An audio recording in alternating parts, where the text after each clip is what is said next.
in a state of uncertainty. And with no official explanation from the Canadian authorities, rumors of a government cover-up begin to emerge. I guess there was a considerable amount of secrecy about the whole mission because they didn't reveal anything to us. I think everybody that night had the feeling that they were keeping something from us, but we didn't know what it was. But an investigation 25 years later produces declassified government documents and some startling revelations.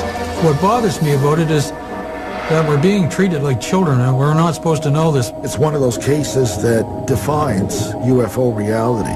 In the next hour, eyewitnesses, UFO researchers, and recently uncovered government documents will shed new light on the most comprehensive and mysterious UFO case in Canada's history.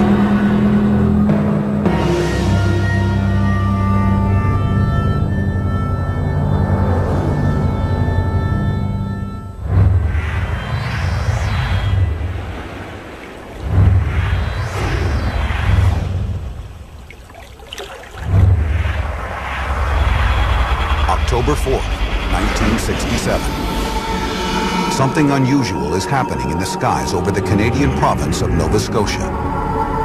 During the waning hours of the evening, dozens of people are confounded by a series of inexplicable lights in the sky. It's a date that will later become known as the Night of the UFOs. It was a clear night, the stars were out. It was a cold night. There was a light wind. A beautiful night. Starlight. The night of October the 4th, 67, stuck with me for several reasons, and perhaps primary is the principle that seeing is believing. At 10 p.m. in the town of Dartmouth, 12-year-old Chris Stiles is getting ready for bed and takes one last look out his bedroom window. He is dumbfounded at what he sees. I saw a strange orange light that was moving along the shoreline, and it was like nothing I'd ever seen. It was dim and hard to discern any detail. So I quickly grabbed my jacket, ran out the front door, and went down to the waterfront to get a better look. A quick sprint past the warehouses brings Stiles face to face with the mysterious apparition. When I got to the waterfront, what I saw was a strange orange sphere, perhaps 60 feet through. And it was the color of an iron poker when it first glows in a fireplace if you let it get hot long enough. It was hovering, following the shoreline, perhaps 10 feet over the water, made no sound. I was quite fearful, and after a time ran from the scene. The object drifts across the harbor as Stiles flees the area. But the initial shock leaves an indelible impression. I knew in my life, at 12 for the first time, what real fear was. Stiles' encounter with the UFO is only the prelude to a flurry of sightings that explode throughout Nova Scotia that night. 1 hour later, the small fishing village of Shag Harbor on the southern tip of the peninsula begins to erupt with similar sightings. 18-year-old fisherman Laurie Wickens is driving home with 3 friends when something odd in the sky catches his attention. We was on our way to Woods Harbor, and through Shag Harbor, just past the post office, we happened to look out through the window and we see a light, and there was 2 on, then 3 on, then there was 4 on. It seemed to be flying along like just level. A yellowish orangish color, I guess the color of the lights was. Racing west along Highway 3, Wickens attempts to keep the strange lights in view. But the noiseless objects begin descending at a 45-degree angle and drop below the tree line. Seemed to be going along with us, and then when we got to the bottom of the hill, we lost sight of it.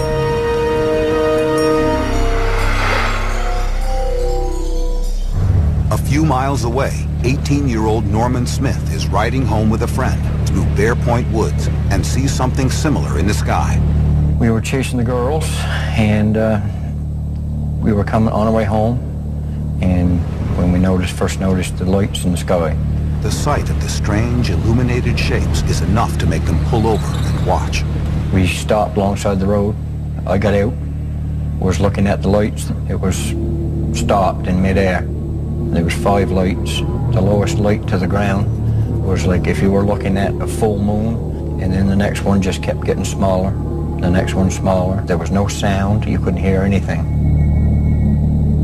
Smith gazes at the lights for a few moments as curiosity grows into unsettling concern. I know I was frightened because I didn't know what it was. Never seen lights like that before in my life.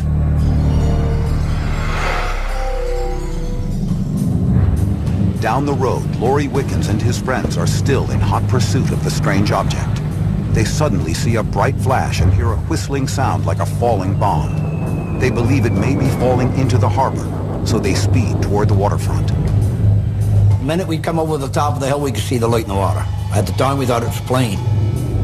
Wickens pulls into a vacant parking lot by the shore to get a better look. The light we see in the harbor looked like a half a globe, a yellowish coloured light.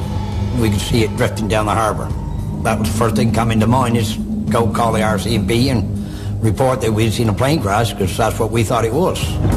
Wickens returns to his car, races to the nearest payphone, and calls the regional headquarters of the Royal Canadian Mounted Police, the country's national police force.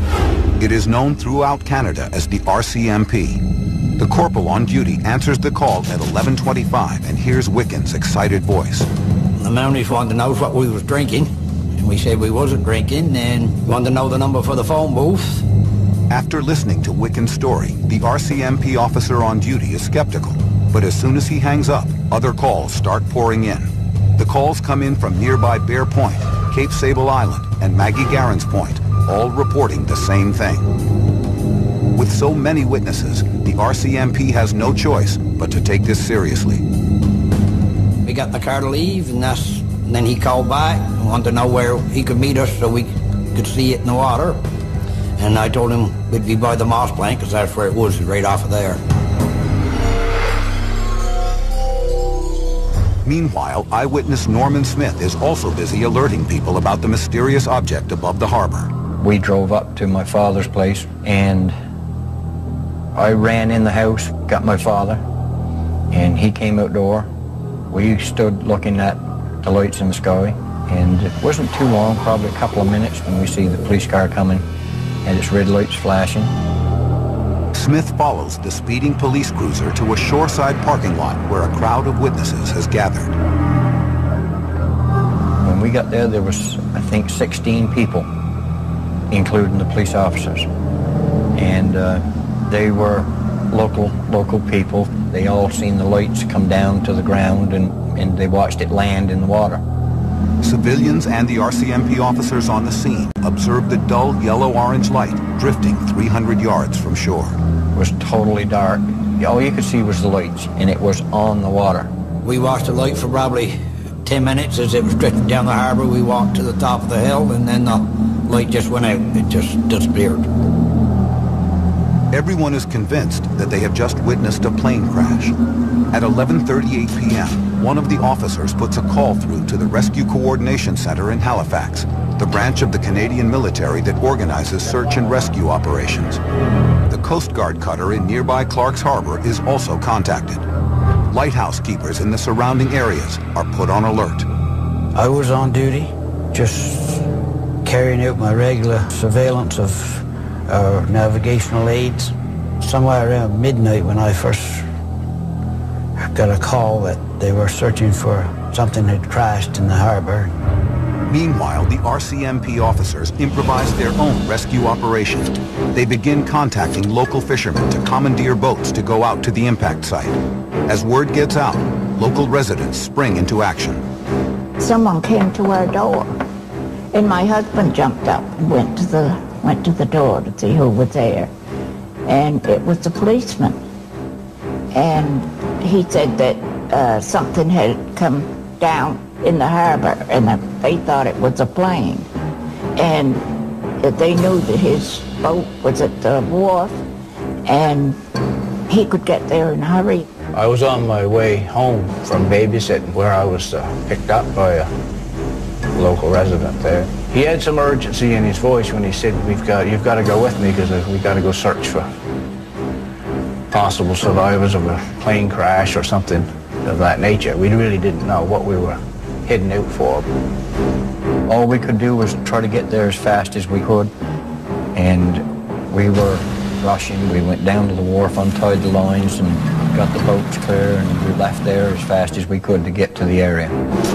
It's now slightly before midnight. 2 fishing boats with several volunteers motor out towards open water at full throttle. Crisscrossing patterns of searchlight beams paint the dark, still waters of the harbor as the search begins. And what we were doing was looking for something on the water, debris is what we were thinking. The mood on the boats is tense as the would-be rescuers brace themselves for a grisly scene of floating body parts and plane wreckage. What they actually encounter is even more bizarre. We came into this foam on the water. It was like orange foam that was on the water, like bubbly foam. Quite a long streak of it. It was just more or less floating on the water. And what it was, I don't know. The fishermen realize that the mysterious foam is connected to whatever crashed into the harbor. Norman Smith attempts to get a sample of the peculiar substance. We circled the boat around, we came back into the foam. When we came back into it, I took a small dip net and dipped the dip net down into the water, right into the foam. When I pulled the dip net up out of the foam, there was nothing. You couldn't see nothing, totally nothing on the dip net. I've been fishing all my life and I never ever seen anything like that. I've been up rivers and on lakes and out on the ocean and never ever see foam like that on the water. The strange foam soon melts back into the dark water. But even more puzzling than the foam is the lack of any debris at the site. If something has just crashed into Shag Harbor, it seems to have completely vanished. We had thought that whatever it was had just sunk.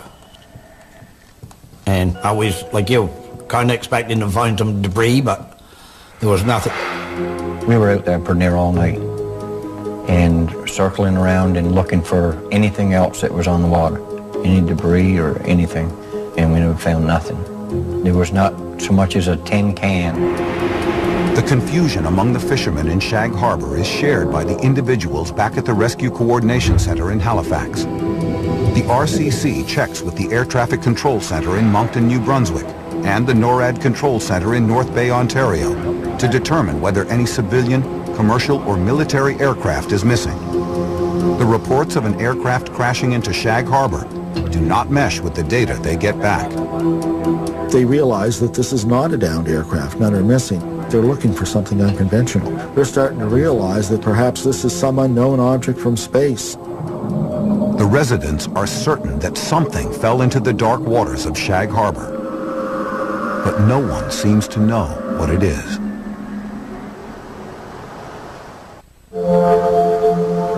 Shag Harbor is a small, unassuming fishing village on the southwestern tip of Nova Scotia. It's so inconspicuous that it does not appear on some maps. That is all about to change on October 4th, 1967. Several local residents report what they believe to be a plane crashing into the harbor. The sightings begin a chain of events that will make headlines around the world. Within hours of the initial reports, local fishermen, police officers, and the Coast Guard scour the waters of the harbor throughout the night, but find no wreckage or debris. As the sun rises the next day, the community is gripped by apprehension and uncertainty. I think everybody that night had a feeling that they were keeping something from us. Word quickly circulates that no debris has been found. With no information coming from the authorities, speculation spreads like wildfire. It was the talk of the community, you know, and there was a UFO, and of course, like everybody else, we wondered, I guess, what it could be. People became fearful. They were wondering, would there be more? Would they tangle in our nest? Would it crash in our house? What's going on here? And they just weren't getting answers. Finally, the Rescue Coordination Center issues a statement that rules out the possibility of a plane crash. At 10:20 a.m. on October 5th, the center sends a telex stamped priority to the Canadian Forces headquarters in Ottawa. The message outlines the sightings by the Shag Harbor residents and the RCMP officers. It refers to the thing in Shag Harbor as a dark object. More important, it labels the object in question as a UFO. It's unique also in that, again, the term UFO is first used by the authorities who are searching and not by the eyewitnesses. By the evening of October 5th, the Shag Harbor incident has become a military matter. After reviewing the telex from the Rescue Coordination Center, Squadron Leader William Bain sends an urgent message to the Canadian Maritime Command, Canada's naval headquarters for the Atlantic coast. It advises an immediate underwater search of the area. If the mysterious dark object left nothing floating in the sea, perhaps the dive teams can find something below the surface. Maritime Command responds by dispatching a team of divers from the Navy's Fleet Diving Unit in Halifax. They arrive on October 6th and begin diving off the deck of Coast Guard Cutter 101. You get all kinds of rumors in a small village like this, and then when the Navy shows up with divers and stuff, where you know that they must have taken it seriously because so many people saw the event in the sky. The divers section off an area of the harbor roughly 1/2 mile long by 1.5 miles wide. Well, they'd go over the side and start doing square searches. They'll pick an area and normally stake it off with a buoy on the bottom. The visibility in the waters off Nova Scotia, it's so full of plankton and so on, is usually quite limited, you know, maybe 20 feet at the most. It was a low-tech search, simply with handheld flashlights under the water. They wouldn't let us anywhere near that area. We was out there in the boat all right, but we had to stay back away from where they were diving. As the divers are scouring the depths of the harbor, the tiny fishing village is thrust into the media spotlight. On October 7th, a camera crew from the Canadian Broadcasting Corporation arrives and films the divers in action. This is actual footage from their news coverage. Canada's major newspapers have also gotten wind of the strange happenings. Among the first to jump on the breaking story is journalist Ray McLeod of Halifax's Chronicle Herald newspaper. I was one of the night reporters on duty at the Chronicle Herald when the assignment editor just called me over and said there's a report of something going down in the harbor. A lot of people had seen it. Our CMP reported they'd seen it, and the newspaper wanted to find out what had crashed. But when McLeod attempts to find out what went into the harbor, no one has any answers. I started following up on what we got from RCMP and what we got from Search and Rescue, and that was they had no idea what had gone down. They had nothing missing. They had seen nothing drop off the radar screen anywhere in the area, and they were basically puzzled. The lack of information surrounding the incident raises McLeod's curiosity and inspires him to launch his own investigation. Anytime you don't know, it teases your imagination. You have to wonder why they don't know. When the armed forces and everyone was saying, we have no idea, we can't find anything, that's when I used one of my sources in the armed forces to get a number of someone in Ottawa. McLeod's source refers him to Squadron Leader William Bain at the Air Desk in Ottawa, a division of the Royal Canadian Air Force in charge of investigating UFO cases. Bain's response to the Shag Harbor incident is surprising. Just from what he'd heard so far, it looked like one of those few cases where there might be something concrete to the incident. And that, of course, was the quote that ended up in the headline of the paper. On October 7th, 1967, McLeod's article makes the front page of the ultra-conservative newspaper, the Chronicle Herald. McLeod is as surprised as anyone to see it there. And then the story came out, and my first reaction was, oh my God, what have I done? Okay, I never expected to see that screaming headline. It was a headline in 2-inch red letters that looked more like something you would see in the National Enquirer. And that served to fuel, again, the rumor mill and the speculation. The shockwaves of McLeod's article reverberate throughout the Canadian province and reach the depths of Shag Harbor, where the underwater search is in progress. On October 7th, Maritime Command orders 3 additional divers to the impact site. As the dives continue, the people of Shag Harbor want answers. None are forthcoming.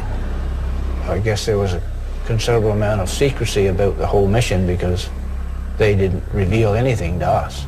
Some people were told that they weren't allowed to speak about it. We thought that in a few days' time we was going to be hearing, yes, there was a plane that went down, it was on the bottom of the ocean, or whatever it was that they found. We thought that in a few days they were going to be telling us, but nobody ever did. Maritime Command terminates the underwater search on October 8th. They announced that 3 days of searching the harbor have yielded nil results. 5 days after the sightings, the residents of Shag Harbor are no closer to understanding what crashed into the water the night of October 4th. But the end of the underwater search is just the beginning of a UFO case that is about to become even more perplexing.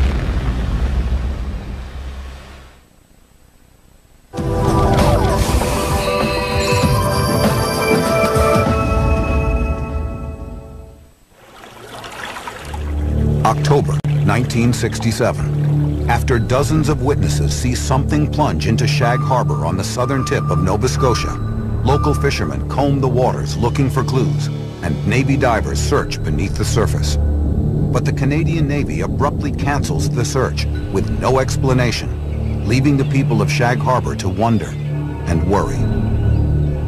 In a lot of our minds, it was a cover-up for something, but for them to spend that much time and effort and then give no explanation, it's like they were here today and gone tomorrow type of thing. With no one providing any answers, the rumor mill begins to churn. There was even a rumor at the time that they had found something. We thought that there was times that they were bringing things up off of the bottom of the ocean. The guy that had the divers in the area, he did admit that they did bring something up. Wrapped underwater, it was wrapped underwater. But I guess that was kept a secret. Speculation was rampant, but speculation is always rampant when you don't give someone an explanation. During the 1960s, speculation about UFOs and other unexplained events often turns to the Cold War. The nuclear standoff between the United States and the Soviet Union is at its height. The two superpowers are constantly seeking to trump each other by harnessing the latest military technology. Top-secret exercises are common in the North Atlantic. The heated atmosphere produces anxieties that intensify concerns about the incident.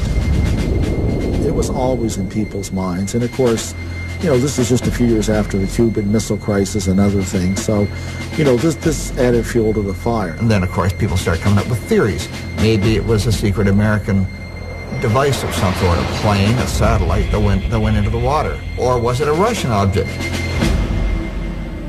Night reporter Ray McLeod helps break the news about Shag Harbor by writing a front-page article in Halifax's Chronicle Herald newspaper. As McLeod prepares to follow up on the story, he receives some startling and discouraging news. There was a note on my typewriter to see the managing editor. And I was told, don't follow up this story. We think this story should be handled by someone on Dayside because a lot of the contacts are easier to get in the day and we want to follow this up thoroughly. So we've given the story to David Bentley. You're off the story. McLeod asserts that Bentley confers with scientists and academics to downplay the UFO angle. He pursued talking to people who basically poo-pooed the story and told everybody there's nothing to it, it was all right. Among Bentley's chief sources is one of Canada's most outspoken UFO debunkers, an astronomer named Father Burke Gaffney. The late Father Michael Burke Gaffney was a Jesuit priest. He was an astronomer. He was a UFO skeptic. He took a very dim view of what the UFO phenomena possibly could be. And in statements to the press, he would downplay that interest. In a public lecture a few weeks after the Shag Harbor sightings, Burke Gaffney tries to alleviate any lingering concerns about what happened that night by arguing that 94% of all UFO sightings can be explained by meteorites, simple mirages, and other natural phenomena. With UFO skeptics having their say, McLeod begins to wonder what happened to Squadron Leader William Bain, the source at the Canadian military, quoted as saying that there might be something concrete to the Shag Harbor incident. I asked Bentley why he wasn't following up on Squadron Leader Bain. And Bentley told me that he was told the man didn't exist and there was no such office in Ottawa and to leave that angle in the story alone. Is the Chronicle Herald bowing to pressure from the Canadian government? McLeod ultimately realizes that the side of the story he began to pursue would never make it into the newspapers. I feel badly in some ways that I couldn't have used my talent and my contacts and my belief that the people have a right to know to keep plugging away until we found out what was going on. A journalist feels empty when they have to do that, but then again, sometimes you have to do that. Soon, news of Canada's Shag Harbor sightings travels across the border and reaches renowned physicist Dr. Edward Condon and his team at the University of Colorado. Condon and his committee are working under a $500,000 contract from the United States Air Force and putting together an independent scientific assessment of unexplained UFO phenomena. The Condon report was striving to gather a certain amount of case studies in other countries around the world internationally to see whether the United States Air Force should continue investigating reports of unidentified flying objects. And the Shag Harbor incident came to their attention. They have deep resources and a distinguished staff, but according to eyewitness Chris Stiles, Condon and his committee do not dedicate much time or effort to the puzzling Shag Harbor case. The case was turned over to an electrical engineer called Norman Levine. He made a few calls to RCMP headquarters in Ottawa and to Maritime Command, but was assured by them that they had done a complete and thorough search. It's unfortunate that he didn't pursue that path, because God knows what he would have found. Canada's Shag Harbor incident is one of 59 major UFO cases around the world that Condon's team selects to include in their study. They submit the final report to the Air Force on October 31st, 1968. But case number 34 receives only a few paragraphs in the 900-page tome. The report defends the lack of initiative in Shag Harbor by arguing no further investigation by the project was considered justifiable. This conclusion of the Shag Harbor case is consistent with Condon's overview of UFO research.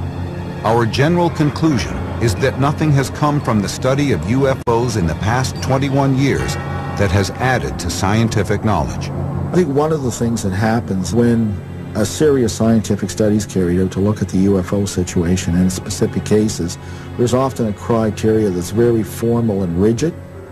And often what happens is the best cases somehow, no matter how you use your definitions, no matter how careful you are, will slip through the cracks. And I believe that's what happened to Shag Harbor. With no one pushing for answers, Canada's Shag Harbor incident becomes another unexplained mystery that is all but forgotten. It quickly faded from the headlines and became a back-page story, and a month later it would have been hard to find anything on it, and people went home, made a sandwich, went to work, life went on. But 25 years later, a new investigation is launched into the Shag Harbor incident. This time, some startling revelations make it clear that the book should never have been closed on this case.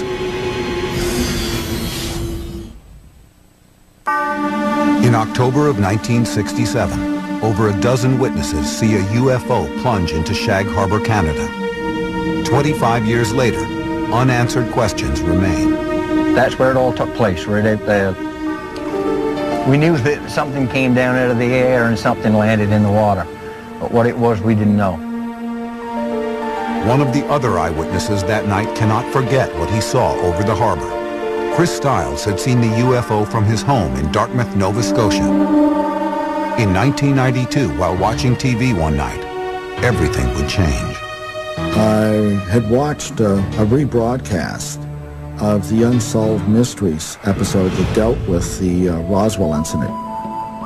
And it made me think about Shag Harbor. And what I remembered and what was so tantalizing about Shag Harbor was that there was no denial that the authorities believed that this was a genuine UFO incident. And it had simply faded from memory. Stiles decides to launch his own investigation into Shag Harbor. He requests documents from the Canadian National Archives and the Department of National Defence using Canada's Access to Information Act. In a few weeks, the government documents arrive on spools of microfilm at the main branch of the Halifax Library. A tedious search begins. As you sit at the viewer and start going through document after document, you realize that often these collections were compiled by bureaucrats who threw away nothing. The microfilm contains thousands of documents of UFO cases across Canada from 1965 to 1981. You're looking for an extraterrestrial straw in a terrestrial haystack. Stiles spends weeks at the microfilm viewer until he hits pay dirt. It was all there. Priority telexes from the Rescue Coordination Center to the Canadian Forces headquarters. Instructions from the Canadian Maritime Command to the Atlantic Fleet Diving Unit. And reports by dozens of witnesses. Stiles realizes that he is looking at the biggest UFO event in Canada's history. And I only saw one that had UFO written on it with 3 big letters underlined 3 times, and that had to do with the Shag Harbor incident. I knew very early on that I had primary documents and a paper trail a mile wide here. Has Chris Stiles stumbled upon a Canadian government cover-up? Stiles decides he needs help. He contacts fellow UFO researcher Don Ledger to assist with his investigation. Chris Stiles was very passionate about Shag Harbor. He'd been at it for about a year to a year and a half at that point, researching it, digging out the documents and so on. And he was infectious, eventually dragged me into it as well. A careful examination of these declassified documents paints a vivid timeline of the events and helps bring the night of October 4th, 1967 back to life. I was very impressed with the paper trail for the Shag Harbor incident. It just pretty much laid out the whole thing. For Stiles, the documents also suggest that the Canadian military knew more than they were telling. I think what surprised me most was how comfortable these military people seemed with the possibility that they might actually be looking for an object of extraterrestrial origin. In a sense, it was kind of an acknowledgement of UFO reality. Stiles uncovers documents that demonstrate that the sightings of October 4th were not confined to Shag Harbor alone. Reports came in from witnesses from all over Nova Scotia that night. He then comes across eyewitness testimony from an unexpected but extremely reliable source, experienced airline pilots. At 7:15 p.m. on October 4th, 1967, 2 pilots on Air Canada Flight 305 are flying at an altitude of 12,000 feet over southeastern Quebec. Captain Pierre Charbonneau and First Officer Robert Ralph glance out of the left cockpit window and see something astounding. What they saw that night was a large, round, colored object in the sky that looked like, to them, like a kite with a tail on it. It was off their left wing and just slightly above their altitude. The experienced pilots are at a loss. They observe the strange shape for several minutes when suddenly they see a series of explosions. According to their testimony, they begin to take evasive action when the UFO disappears into a wisp of clouds. After some deliberation, the pilots decide to file official reports about the bizarre occurrence. It's not common for pilots to go on record and report a UFO, particularly commercial pilot, because of maybe some recrimination later on from his employers, or maybe some ridicule from his peers. Continuing his research, Stiles uncovers more information from an unexpected source. At St. Mary's University in Halifax, Stiles finds a treasure trove of X-Files collected by none other than the UFO skeptic who had downplayed the Shag Harbor incident in the press, Father Burke Gaffney. And an X-file is not just a secret file, but a file that is not admitted to by the originating agency. So it was great that they were there because there was no record of these in Ottawa, either at National Archives or RCMP headquarters. The RCMP X-Files collected by Burke Gaffney provide more telling details about the night of October 4th. One report includes the testimony of a ship captain named Leo Mercy. He's the captain of a fishing dragger that has 18 men. It's off the coast of Sambor, Nova Scotia. And it's got 4 UFOs in the distance in a box pattern. And he looked at them, and then he went and he checked and he found them on radar. But Mercy's report contains something even more puzzling, a reference to another underwater search near Shelburne, 31 miles northeast of Shag Harbor. His statement in this X-file, he says, perhaps it's like the thing they're looking for down off Shelburne or off Shag Harbor. So this would seem that there was indeed a second simultaneous search effort. Did the UFO somehow travel away from Shag Harbor after it crashed? As it happens, the town of Shelburne is also home to a former Canadian military base. Is it somehow connected to the secrecy surrounding the Shag Harbor sightings? In fact, during the 1960s, the Shelburne facility was officially called an Oceanographic Institute, but its real identity was shrouded in Cold War intrigue. In its heyday, it served as a top-secret listening post to track Soviet submarine movements in the North Atlantic Ocean for the U.S. Navy. A Soviet submarine would come out in the Atlantic from Russia and go on its tour. They would pick up the engine noises and the hull sounds made by the submarine passing through the water on the microphones. This would be fed into a computer so they could get a match later on for if the same submarine came up. Could the Canadian authorities have used this submarine tracking technology to locate a submerged UFO? Was the Navy secretly searching the waters off Shelburne while all eyes were focused on Shag Harbor? To continue his investigation, Stiles sets out to track down those who would know best, the divers who actually probed the depths of Shag Harbor.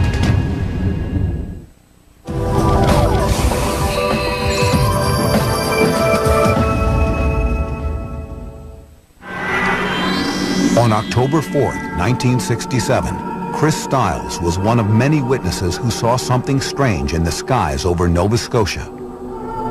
Now he is on the hunt to try to find out what it was. He has uncovered declassified government documents indicating that the Canadian military was involved in an intense search for a UFO that apparently crashed into Shag Harbor. The Canadian authorities assert that nothing was found. But Stiles begins to suspect that the divers may hold the key to the mystery.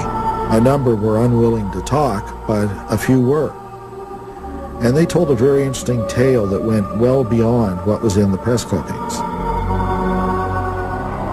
April 9th, 1993. One of the divers agrees to an interview with Stiles, but demands that his identity be kept anonymous. Stiles is shocked when the diver informs him that they did indeed find something underwater, but it was not in Shag Harbor. He eventually explained that by the time divers had arrived in Shag Harbor, they knew the object was no longer there, that indeed it had come to rest on the seabed 25 miles away, off Government Point near the Shelburne base. Had the UFO eluded the search efforts at Shag Harbor by traveling underwater under its own power up the coast of Nova Scotia? If true, this would mean that the Canadian military conducted a secret search at Shelburne that was then concealed from the public. The diver's new revelation is confounding to Stiles. I found the Shelburne story very troubling. You know, there were a lot of things that were certain. We had government documents, but now there was a black box element to the case. And at first I was very wary of it, very dubious of the claim. Now, Chris Stiles is wondering if the naval search at Shag Harbor was just an elaborate decoy for the real search the diver is now telling him about. When pressed for details, the diver's story becomes even more incredible. When the divers were dispatched to the Shelburne location, they dove over the object and found that indeed there was, in fact, even a second object there, which they described as lending assistance to the first. I didn't know what to make of this. This was well beyond events in the Shag Harbor incident. The diver informs Stiles that a flotilla of U.S. Navy and Canadian ships actually anchored over the two objects at Shelburne and monitored their activities. And as he said, when he dove, him and a partner, they were shocked to find there was still activity going on, and they indeed saw beings. They were on the bottom, and they watched what they thought was creatures from one object giving aid to the other object. The Canadian diver's story does not end there. He says that the Navy flotilla observed the two UFOs for 7 days.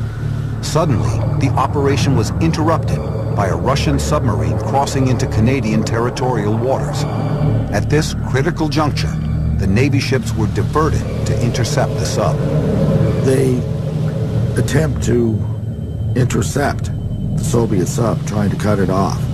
And it's at this point, when they're doing this maneuver, that the two UFOs begin to move back toward the Gulf of Maine, and indeed eventually, as reported, break the surface and fly away. Are there any witnesses on record that can corroborate the diver's fantastic story? Did anyone see these two UFOs leaving the waters off Shelburne? Perhaps. At 10 o'clock on October 11th, 1967, exactly 1 week after the Shag Harbor sightings, the mysterious lights in the sky were seen once again, this time by a family in Lower Woods Harbor, 35 miles from Shelburne. We look at what's known as the Lachlan Cameron sighting 1 week later, to the hour, and we see two sets of lights leaving the area of Shag Harbor and flying away. It fits the diver's story like a glove. It's hard to ignore that synchronicity. And we are left to wonder, did an alien spacecraft really crash into Shag Harbor as the Navy diver suggests?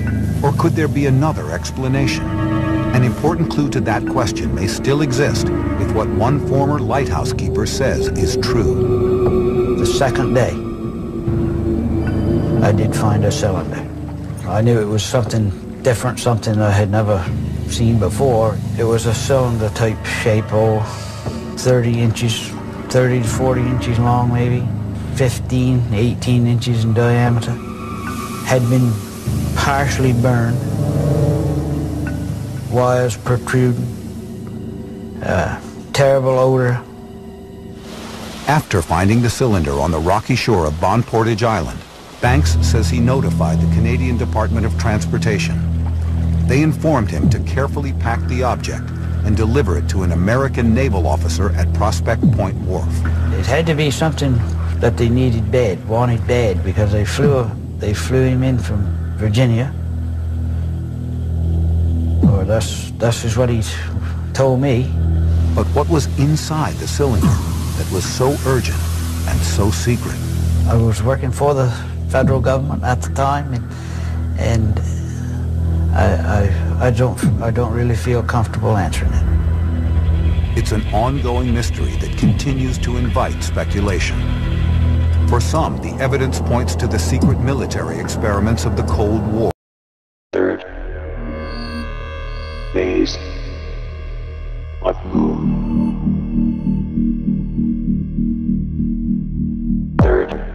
Welcome back to Third Phase of Moon. My name's Blake Cousins, and we have a special guest back due to popular demand. Michael Horn, the representative of Billy Meier. Incredible case. Michael, welcome to Third Phase of Moon. Glad to be here. Wow, Michael's joining us via Skype live from Arizona, and we're talking to him at home base, Third Phase Moon, right here in Hawaii. This is going to be an incredible interview, and we want to get started with what's going on. New revelations, new insight to photographs, videos, and even people covering up the information. Let's get straight to the cover-up. What's going on with you trying to get the information out on Billy, and now all of a sudden people are trying to close it down, not getting the word out? Tell us what's going on, Michael. It's actually very interesting. I put out a new film just a little less than a month ago called And Did They Listen? And I submitted the film to one of the administrators at Arizona State University because I thought it might be a nice place to screen the film for a few reasons. One, of course, for students and professors alike to see it and to question and challenge. And two, there's a professor named Paul Davies at that university who's written 5 books on extraterrestrial life, but who's run away totally from even looking at the Meier material.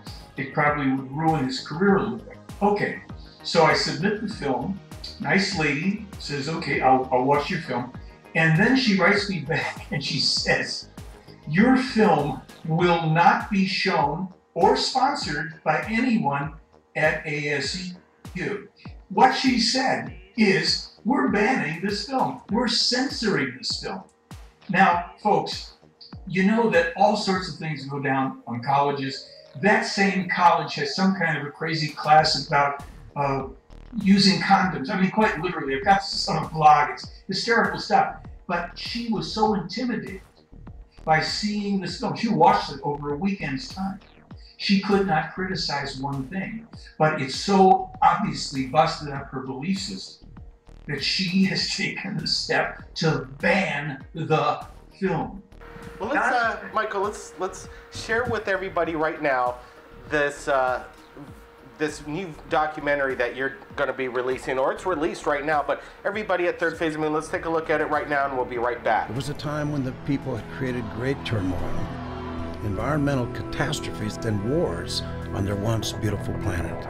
They thought of themselves as the only intelligent beings and the crowning glory of creation.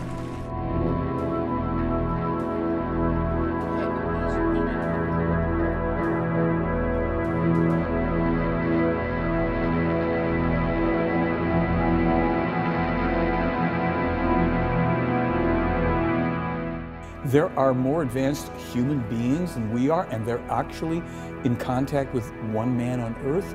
Clearly, I mean, we would have to say this is the most important thing that's ever happened. The core of this case, again, is a spiritual teaching, not a belief system and not a religion, a teaching about human consciousness and all these things. Die Menschen müssen lernen, sich selbst zu sein und müssen die Selbstverantwortung zu tragen lernen. Fukushima, Meyer was told within mere days, this is already a super worst possible case scenario, which will only get worse. You are being lied to, and the contamination of your seas and your air, your food chain, is going to be exponential.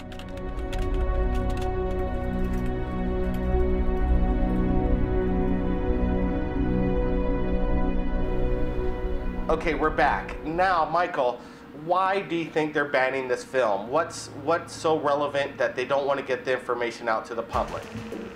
Here's the deal. This film, you know, this is like my third film in 6 years or whatever on the Meyer case.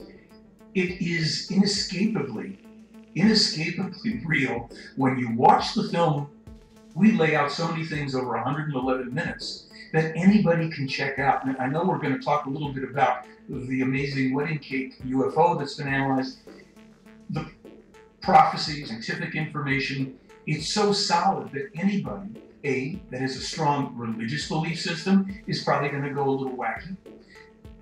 Anybody that has only been looking at UFOs for the phenomenon part, you know, let's be honest, the stuff that we can see on film, but we don't know if they're there. Why are they there? This film lays out the reason, what it's about for us as humanity, what we need to learn because of what is already coming down the pipe, and that which is already obviously upon us, and what's coming. People don't want to know. They want to, you know, preoccupy themselves with trendy and I think oftentimes irrelevant things. College students are inheriting this world. High school students are inheriting it. And this woman, who's a very, very nice person, I spoke to her, but it obviously blew her up because you can't criticize. You can't, it's not about little aliens with big heads and big eyes. It's about real human beings who are highly advanced, who for 70 years have been meeting with Meyer, met with him as recently as 2 weeks ago. I happen to know that. And they continue to give him information and to keep a hands-off policy on this. It's up to us now. If this college wants to ban it, it's like trying to pull the covers over your head. It doesn't make it go away. Well, Michael, when we first spoke to you almost about 6-7 months ago, we were happy enough and honored to share the Billy Meyer story, and the response was huge. I remember as a young child myself watching Billy Meyer and seeing these fantastic stories, and more the evidence comes in. You know, people from around the world will say it's a controversial, very controversial story. The evidence is there. People judge it with what they will, but the audience members here at Third Phase Moon just reacted to it so much in a big-time way. That's why we're back here talking about this again. And I want to get to some of the questions that people have come to us and wanted to ask you. And first of all, what this is about regarding this photograph, the wedding cake at night, this golden wedding cake shot. Now it's been enhanced, and people want to know what's up. What are we seeing after this enhancement decades later? Well, this is interesting for two reasons. I'll back it up before the enhancement and say to you, there's an arrow on this one photograph, and it's pointing to a band that we can see here. I found out about 3, 4, 5 years ago, I noticed that the dimensions on this craft changed from the daytime craft You can see photographs of, the broad daylight one parked in front of Meyer's house, and this nighttime one, the top of it, we could call it a cupola, extends out of the craft. And this is something that then Professor Zahi also noticed and analyzed. But the real meat of the matter when we look at this wedding cake thing here, and I am a zero with technology. I put it in Photoshop. I did exactly what he said. Turn up the contrast, turn up the brightness, and 32, 33 years later, we see that this is not a model against a black curtain. This is a really large object hovering over a road at night with a post, could be a fence post or a marking post that they have for so many meters or whatever in Switzerland. Meyer is sitting on another craft above this craft when he takes this photograph. He told people, and the beauty of this is Meyer, he's known for 32, 33 years, hey, I took that at night, we were hovering over a road. He's never said a word. We have to find the stuff for ourselves. And this makes all the skeptics look like monkey brains. Oh, it's a garbage can lid, they said, with Christmas tree ornaments and all this nonsense. Obviously, this is no garbage can lid. And in his third analysis of it, which is, you might be able to show that or link to it, he shows the most discrete details on this thing. There are crystals that are red, that are green, that are blue, that are white. The skeptics said, oh, there's something that fell off. And what, they were saying a piece of it fell off and was sitting in the daytime. It's not, it's a ring that's actually part of the construction. When you zoom in on the globes, these have lenses in them, like blue lenses. This is mind-boggling. I don't care about any, you can look at a lot of great footage. I understand, it's fascinating. This thing, Meyer is within 20, 30 feet of it. Well, the pictures, I was looking at them today and we're sharing them right now. And I suggest everybody take a look at the photo, the nighttime photo, do your own investigation, put some brightness contrast on it, watch when it pops, and you'll see what Billy said all along. It appears that there's a floating major wedding cake kind of flying saucer above a post in kind of like a field. Quite interesting. 30 years later, this was revealed. And now we're looking at, go ahead. No, I was going to say, the skeptics who are obviously going to lose their screws over this, and they cannot respond. They refuse to now even engage. Here's the thought. We would have to believe that Billy Meyer, 33 years ago, is somehow smart enough with a 35 millimeter film camera to take a nighttime photo, knowing somehow he's going to be able to trick 21st century state-of-the-art technology, and voila, we're going to see this craft is hovering over a road. It doesn't happen, folks.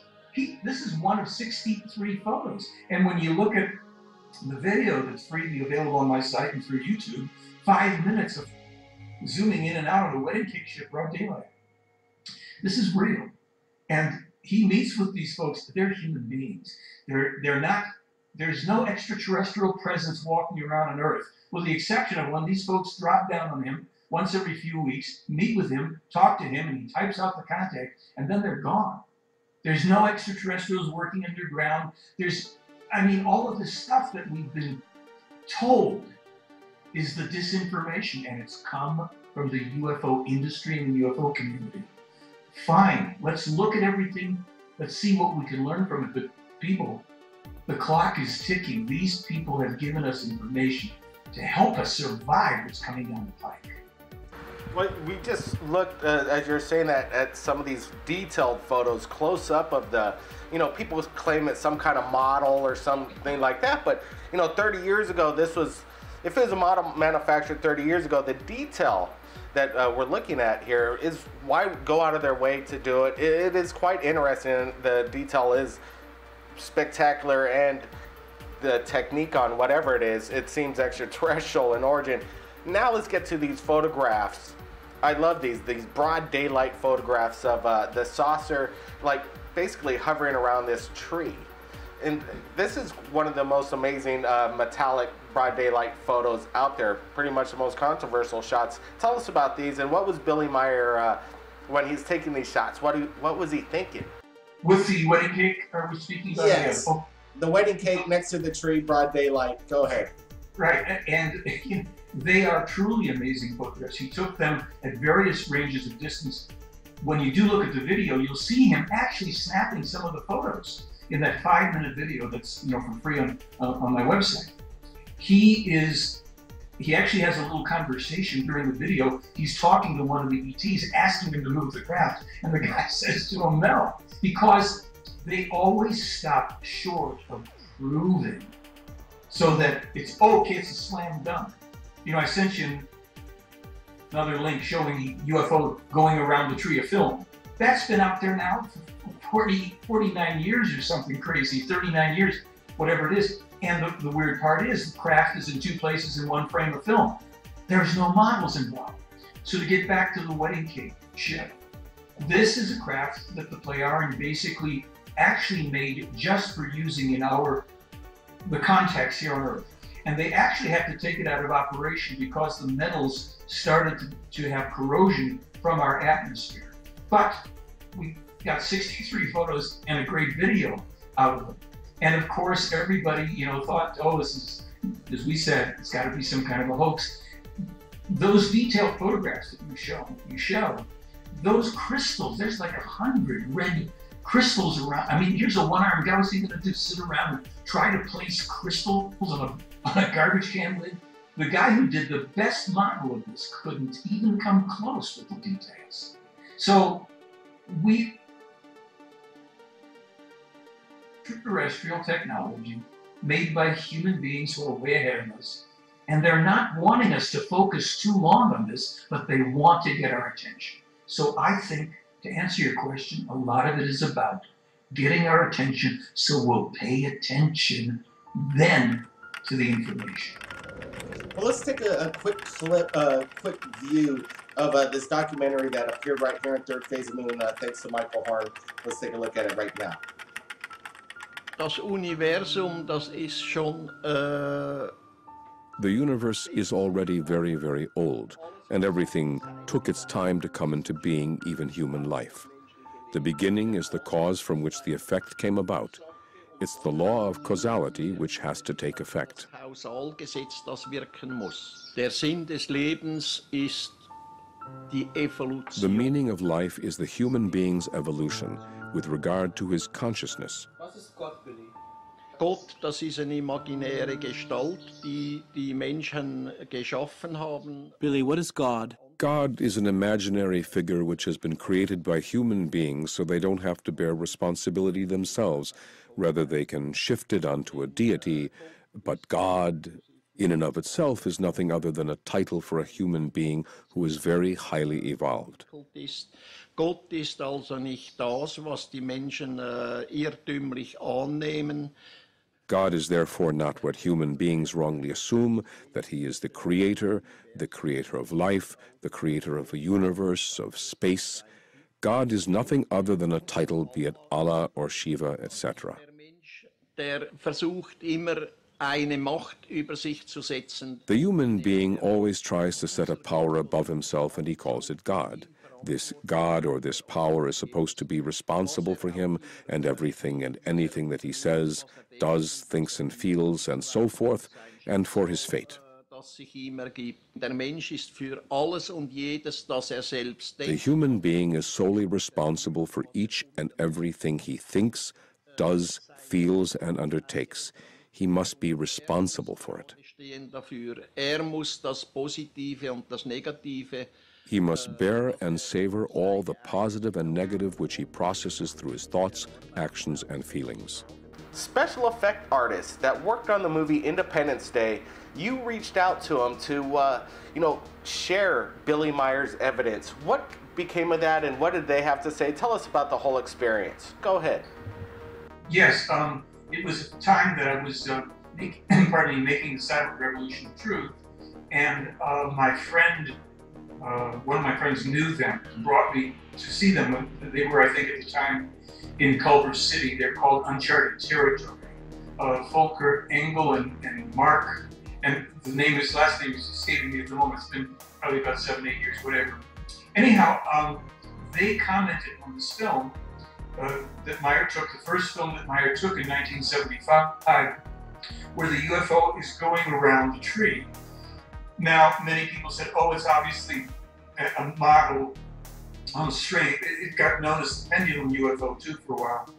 And so people attacked that as an obvious hoax, and the skeptic set up a miniature tree, and he did a thing with a little model and all.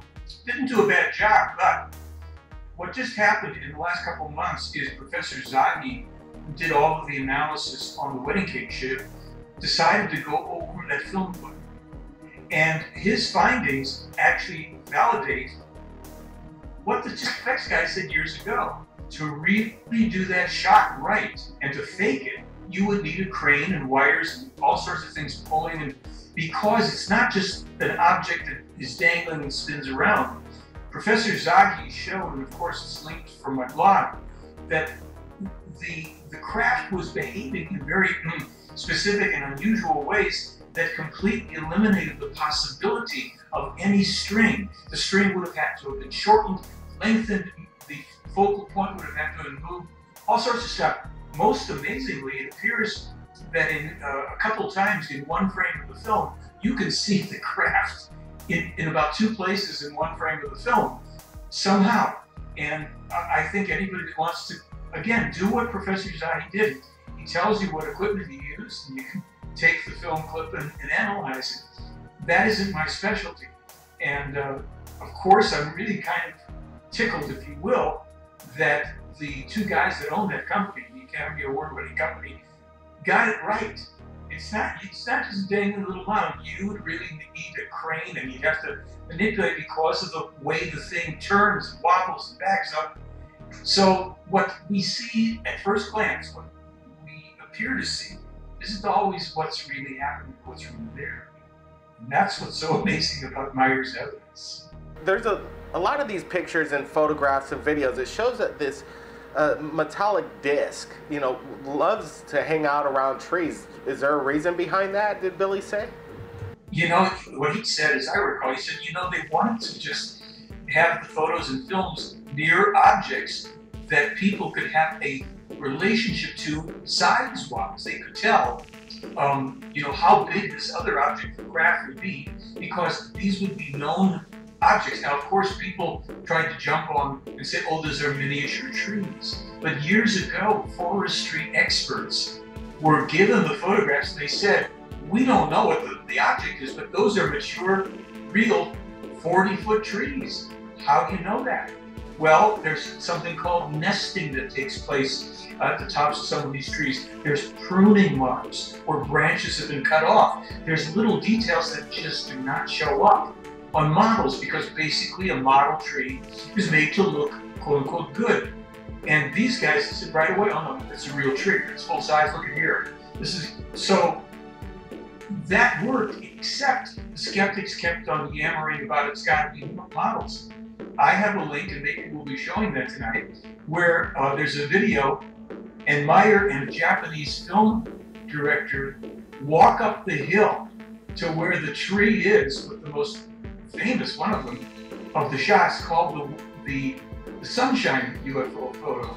And you'll see the photo, and then you'll see them walk up to that tree. It's a different season, but it's clearly the same tree. It's a huge tree.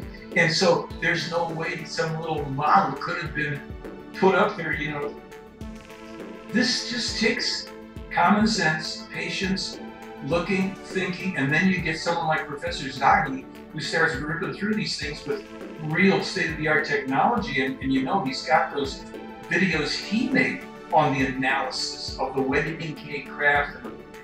This is just putting it in a whole other realm, and all the years that it's taken for this to come forward, this is telling us that we're not as swift as we think we are. We don't always know.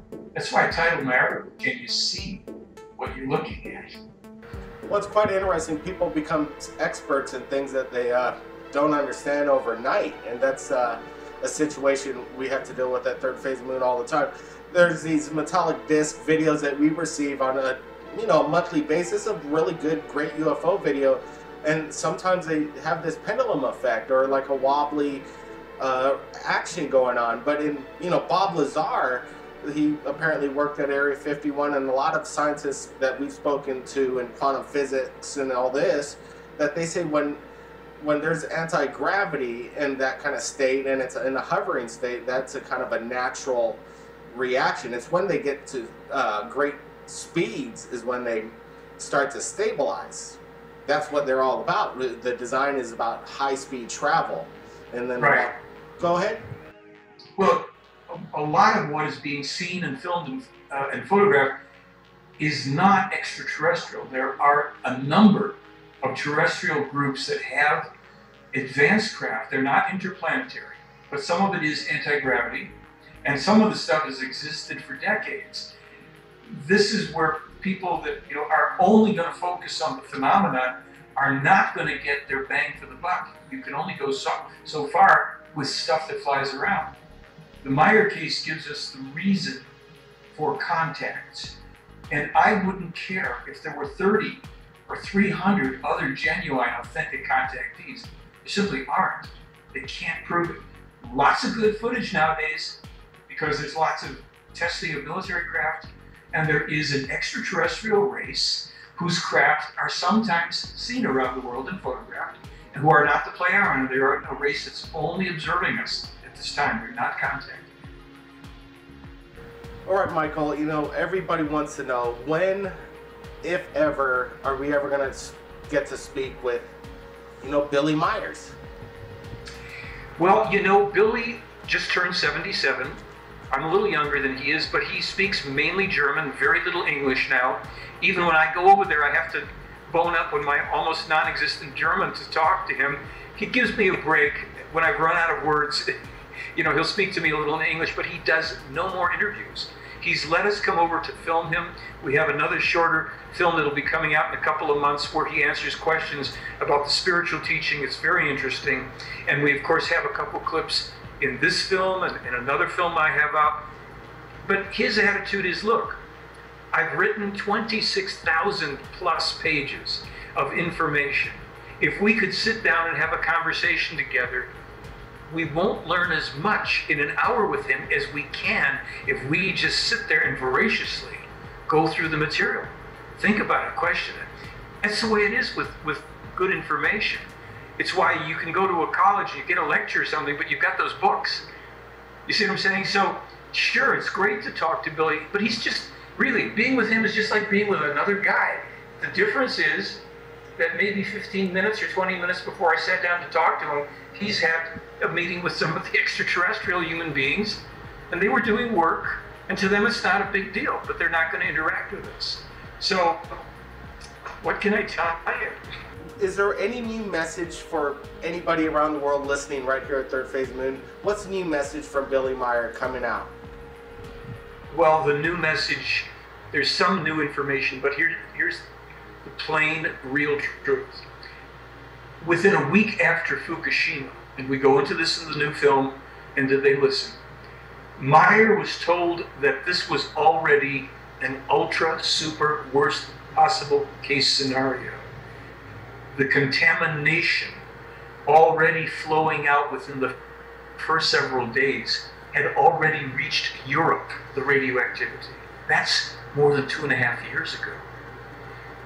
Fukushima is going to affect all of us for generations to come.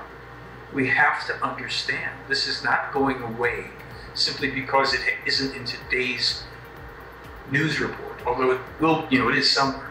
The BP disaster has contaminated the seas, and all of this stuff from both Fukushima and BP will down as rain. It's already destroying the food chain. Parts of the oceans are dead. This is, and I don't mean to go into doom and gloom. Meyer warned about this in '51 about this atomic power stuff, power plants, dangerous, bad, don't do it. He's been warning about environmental destruction since '51 or earlier. What he has said and been told recently is that by 2020, there's a very good chance that in the US, we will have anarchy here. Now, this is way out there kind of stuff. But let's remember that as early as 1981 and 87, he foretold 2 civil wars coming to America. We can see now the polarization, culturally, politically, racially, religiously, increases. People are under all sorts of increased stress. The financial situations are breaking down, and they will continue to break down. We've been warned about this stuff. So, do we just conclude this and say, well, it's doom and gloom and there's nothing we can do about it? No. He is still of a mind that there are things that each individual human being can do that can start to make course corrections to some degree. We're in these messes because human beings went in the wrong direction for too long. There's nobody coming to save us. There's no ascended masters, there's no angels, there's no gods, there's no group. It's not outside of us. This contact is about helping us to help ourselves assure our own future survival. We don't have to contract in fear and desperation. If anything, we should be accessing our own internal joy. We should be concentrating and meditating and looking to connect with other human beings who simply want to do those things to correct their thinking and their feelings and their actions towards peace, love, freedom, and harmony. It sounds simplistic, but who doesn't want those things? And look how far we are from it. Lots of stuff is coming. We just have to be, that term spiritual warriors is probably an appropriate one. We buck up. We say, okay, we're in these times. They are interesting. They're challenging. Love, peace, freedom, harmony. If I maintain my focus on those things as much as I can, I vibrate that way. I start to correct myself. It radiates out. We link up with each other. And then we realize it's never been about UFOs. It's never been about extraterrestrials. They've been through this. They had a world that was basically destroyed by atomic energy plants when they had things like meteorite strikes or earthquakes that ruptured those plants. They want us to go right to deep geothermal energy. The Big Island has got plenty of that. And so does every place on Earth. You sink a shaft and you let that heat energy come up into a facility with turbines, and far more effective than solar, far more effective than wind. You can use those other things, but we don't need nuclear power plants to continue to poison. So there is so much here. Michael, I really want to thank you for joining us right here at Third Phase of Moon, and we're going to have you back, and hopefully we could have the public and the Third Phase of Moon viewers ask you the questions, and we'd hope to set this up and let everybody know about that. I'd love it. Thank you.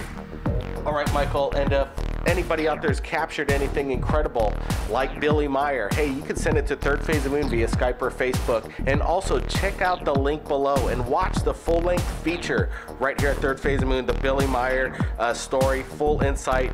Check the link, and I'm sure you'll be amazed. Everybody, keep your eyes on the skies. My name's Blake Cousins, and we'll see you again next time. Third